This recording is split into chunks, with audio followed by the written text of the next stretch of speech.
Good day. We'll be discussing the last part of our lesson, Curriculum Change and Innovation. The preceding chapter focuses on curriculum evaluation, including its processes, approaches, and strategies, with emphasis on the different models and how each may be used to evaluate the curriculum and related aspects of the curriculum in order to determine the extent to which curriculum goals and objectives have been met and attained. Results of any evaluation process serve as an input that may be used by curricularists and educationists in making decisions as to whether the curriculum needs to be improved or changed. Improvement and change in curriculum and its aspects may be brought about by innovation.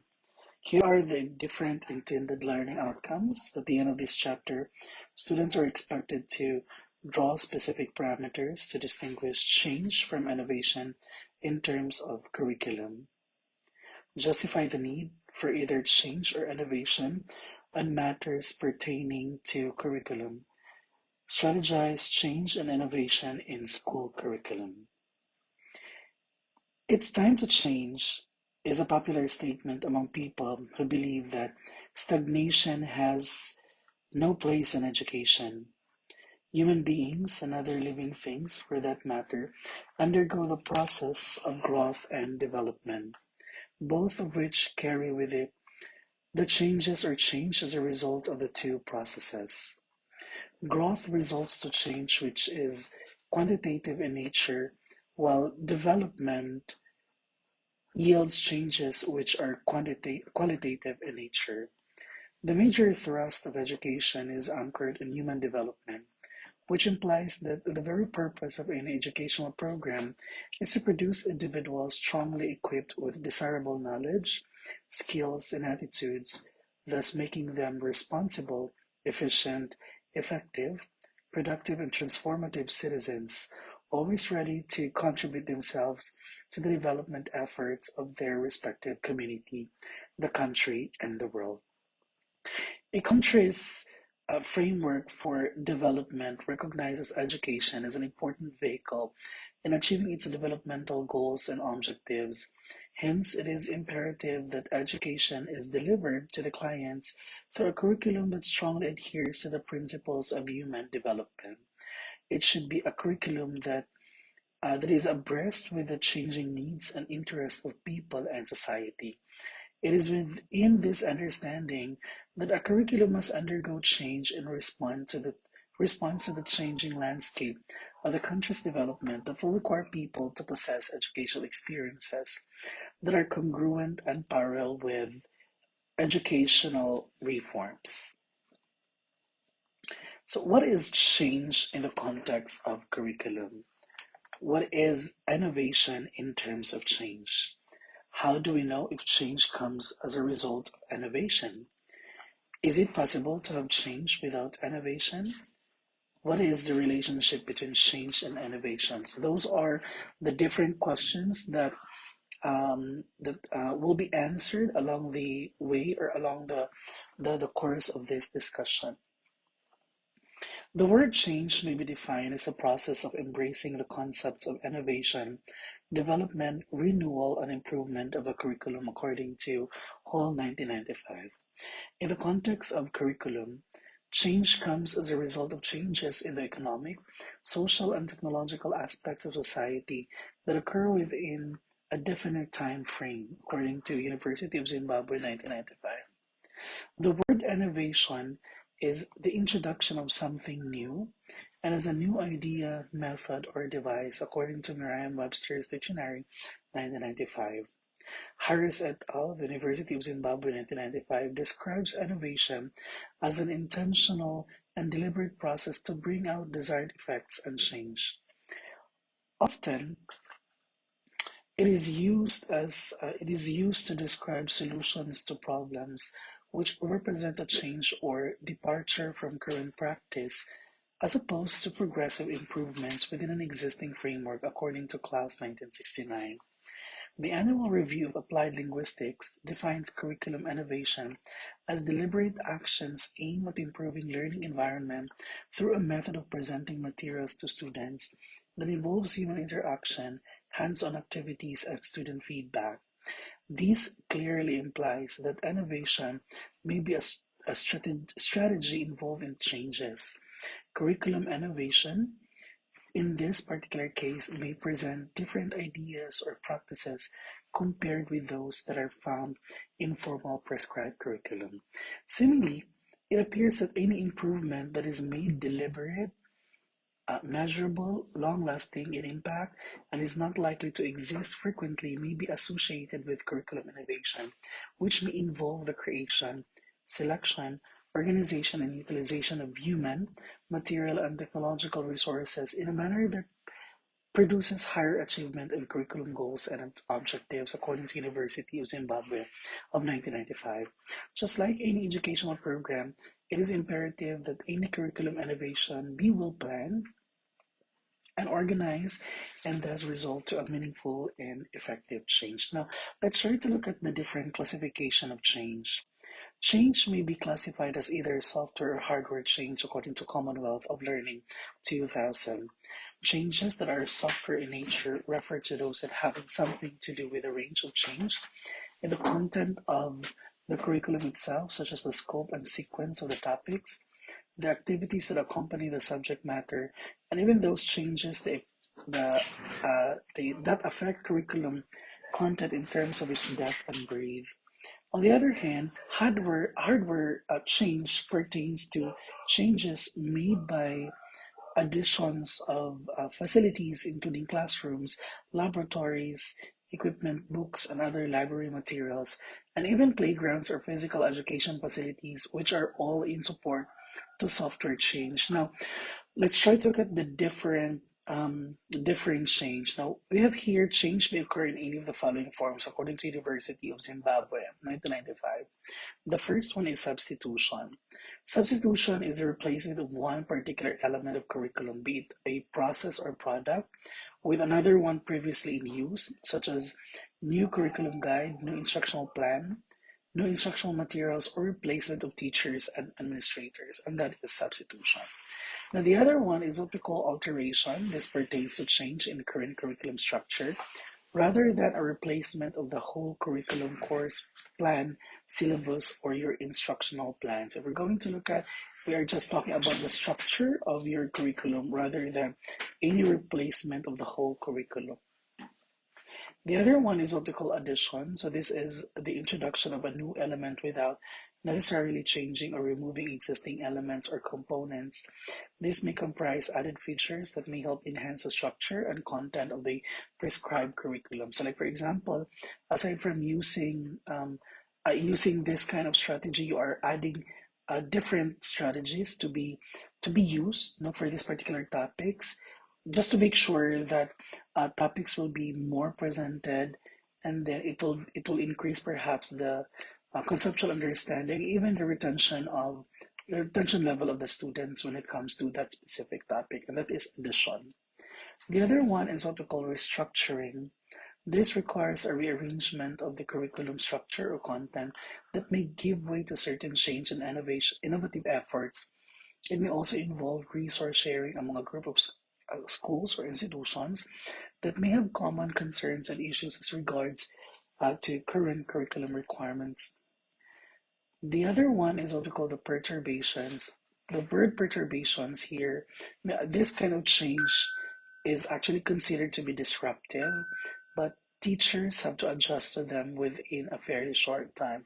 Very good example of perturbations is like we have to shorten our class period because parang meron tayong activity, kumbaga. So, na-reduce yung schedule ng lahat ng klase. Like for example, instead of having 60 minutes, perhaps nagiging 30 minutes na lang lahat. So, shorten lahat. Okay? So, that is perturbations. That is disruptive because the plan the plan instruction to be given for that particular time is being disrupted, no, because of that limited time or the constraint of time. The other one is what we call value orientation. This classification will respond to shift in the emphasis that the teacher provides which are not within the mission or vision of the school or vice versa. So that is value orientation. The other one Um, the next one would be the different strategies of curriculum change and innovation.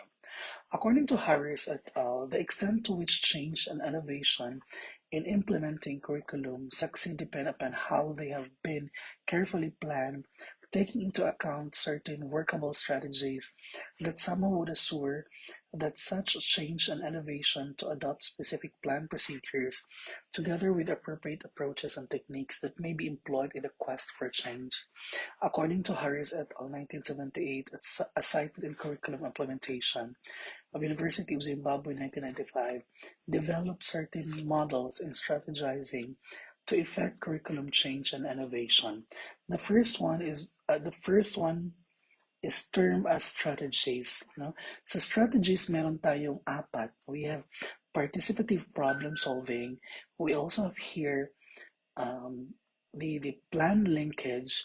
The third one is what we call the coercive strategies, and the fourth one is what we call the open input strategies. Now, when we say participative problem solving strategy, it recognizes the role of local initiative and efforts in curriculum change and innovation. It focuses on the users of change and innovation, including their needs as well as how these needs are met and satisfied.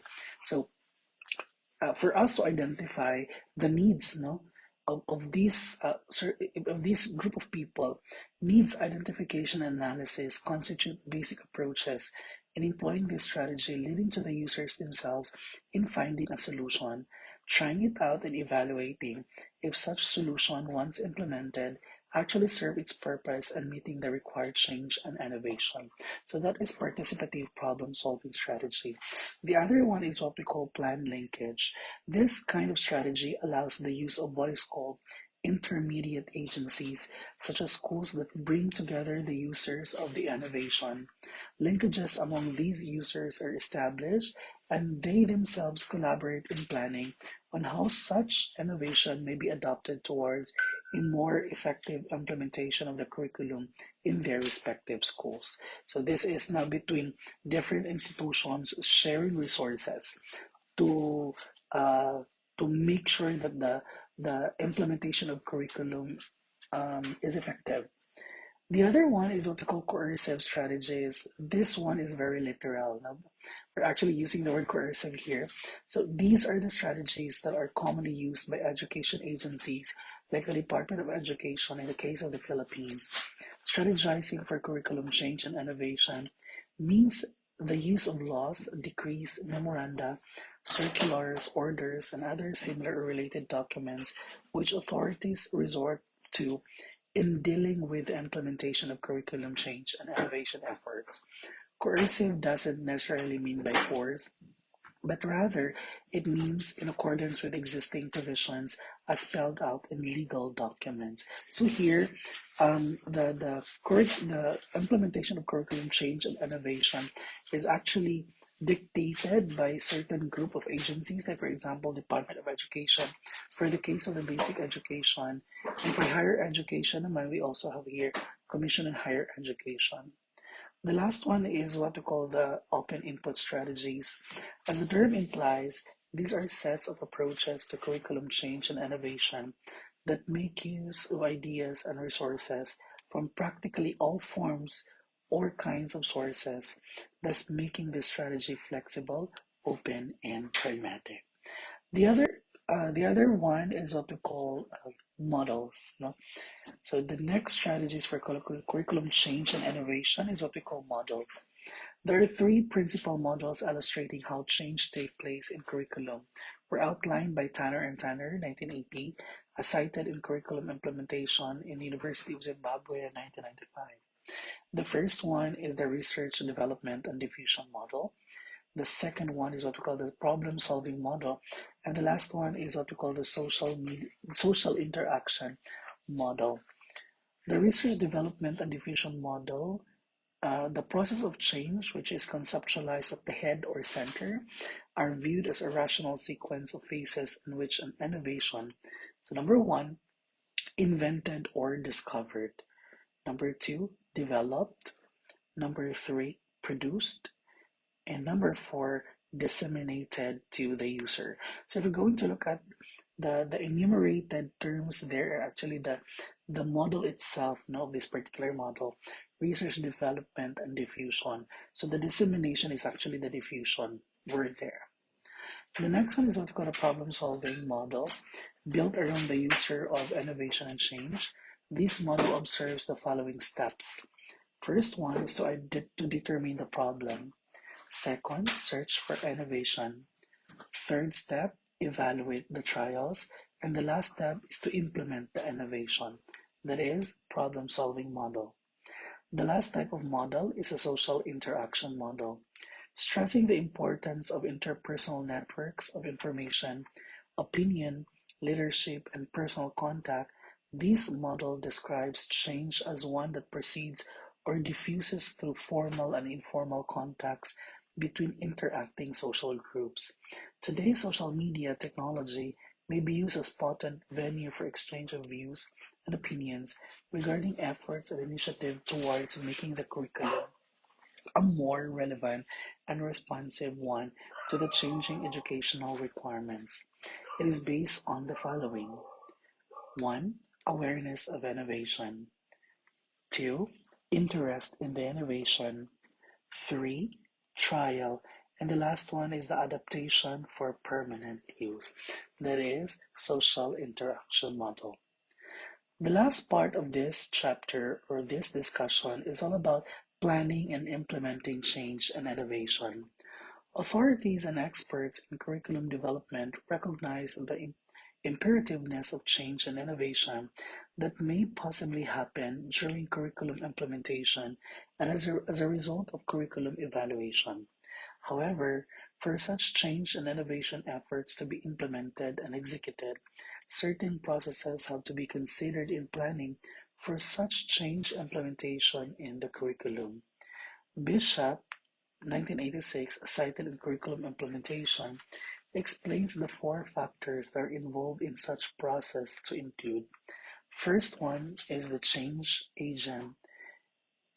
This includes the teacher, school heads, local authorities, or the Department of Education in the case of the Philippines. It is the agent that initiates innovative effort or a curricular change in general. In many cases, in the context of the Philippine educational practices, any innovation or curricular changes may have been the offshoot of supervisory experiences of school heads or the teachers' experiences and exposures as they implement the curriculum. The second one is what we call the innovation. This is simply the implementation of change and innovation, thus putting such change in actual use or operation. The third one is the user system. This pertains to persons or group of people at which the change or innovation effort is directed. The last one is time, refers to a particular period of time used or spent in implementing an innovation of change. Since change or innovation is a social process, execution of change usually takes a longer period of time. As these four factors interact with change itself, change may happen also in each of them during the process of innovation. It's also important to remember that the change agent, being the frequent user of the innovation, is involved with the change and innovation process as well as with the planning and the strategies. As a process, change and innovation in curriculum and other related educational programs follow well-defined and specific procedures in addition to certain standards that guide in the course of implementing efforts that are intended to make curriculum more attuned to the changing needs and aspirations of the learners, the society, and the whole world as a whole. In dealing with curriculum change and innovation, there is no substitute to effective planning, which considers essential requirements such as situation analysis, goal setting, formulating specific outcomes, identifying appropriate strategy or procedure in undertaking tasks, provisions for building facilities and equipment needed, actual task identification and a description of the social context within which change and innovation operate, and others like time and sequence of activities involved in the process. Taking all these into considerations, change and innovation efforts are expected to yield both material and non-material benefits. And that's the end of our discussion. Now,